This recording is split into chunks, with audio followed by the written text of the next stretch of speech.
Brain. What do you want to do tonight?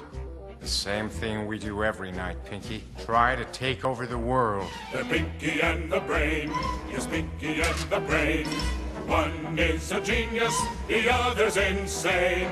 They're laboratory mice. Their genes have been spliced. They're Pinky and the Brain. Well, back in the old day, we used to cut our own sprocket holes with hole punches and lay it out in the driveway. We made our own pencils, this big around. We hollowed out logs with chisels and filled them with molten lead. The cells were over 8 feet wide. It was incredible. Now, as we all know, Pinky the Brain is a spin-off from Animaniacs, and the characters came about when we were developing that series.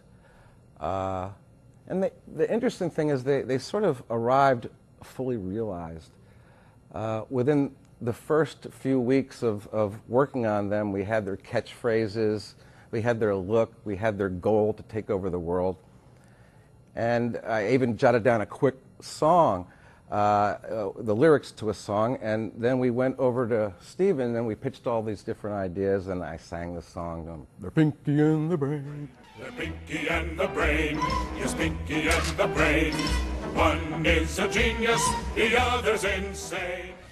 The one thing that was really also kind of revealing was this idea of, can you make a show where every single episode is about taking over the world?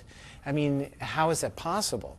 And it was fun to discover that that was not a limiting factor, but it opened it up, because that was the given. And so now the show could be about anything. Now the show could be about, you know, a game show or a jockey or the Beatles or anything you could think of, or owning an island. And that's what the shows were always about.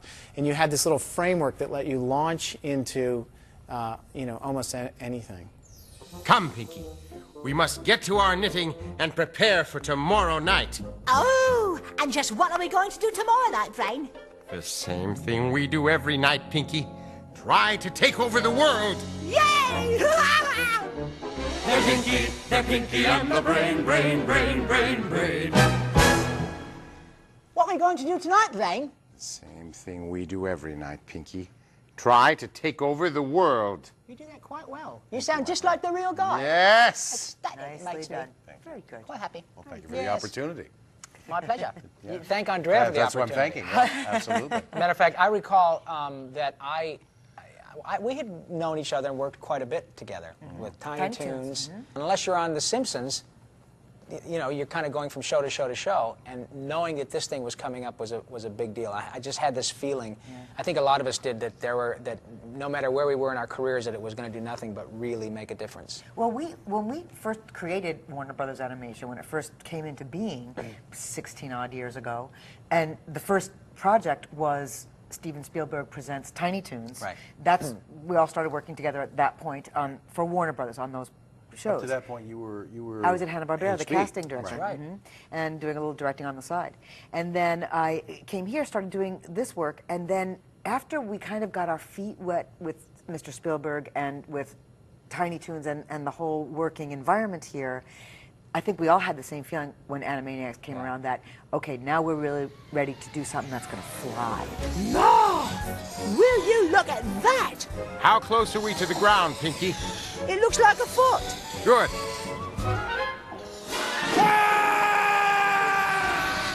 And Maurice LaMarche was there. And Maurice, for as long as I've known him, and probably for centuries before that, does this Orson Welles impression where he repeats this outtake tape of Orson Welles doing a frozen food commercial. But he never got out of that voice. He just kept doing it with the copy that we gave him from Brain.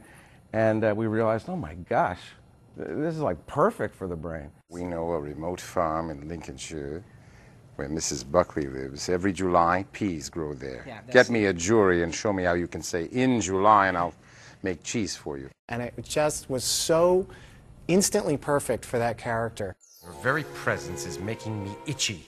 Why not finish reciting that milk ad you started last week and let me get back to work? And really, you doing the Brain with that Orson vibe and all that stuff, it's really like watching Nicholson do Cuckoo's Nest or watching George, Scott doing Patton. You're so perfect for that. It was right over the plate, high and inside, and you just pounded it every time.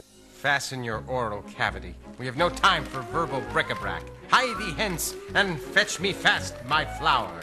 If I'm not back in an hour, I've probably made another huge mistake. But we sort of made the rules of what Pinky and the Brain should be at that point.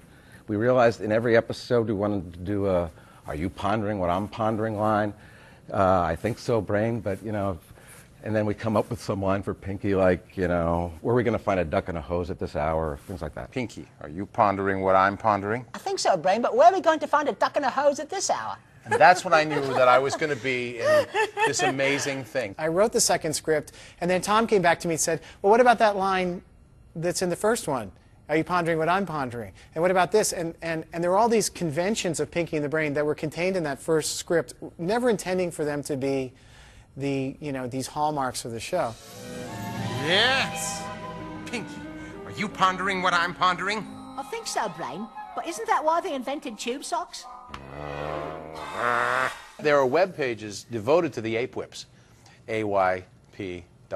Are you pondering what I'm pondering? Oh, I didn't know yes, this. the ape whips. Oh. Yes. Can we have a few? Pinky, Yes. are you pondering what I'm pondering? Well, I think so, Brain, but burlap chafes me so. No, Pinky, the plan. You see, Brain always got the really golden lines like that. You know, one of the things that's fun when the actors really get to know their parts and you really get to know how they do it, it becomes much more musical. At least it does for me, where it's sort of like I really know how it's going to sound when that comes out.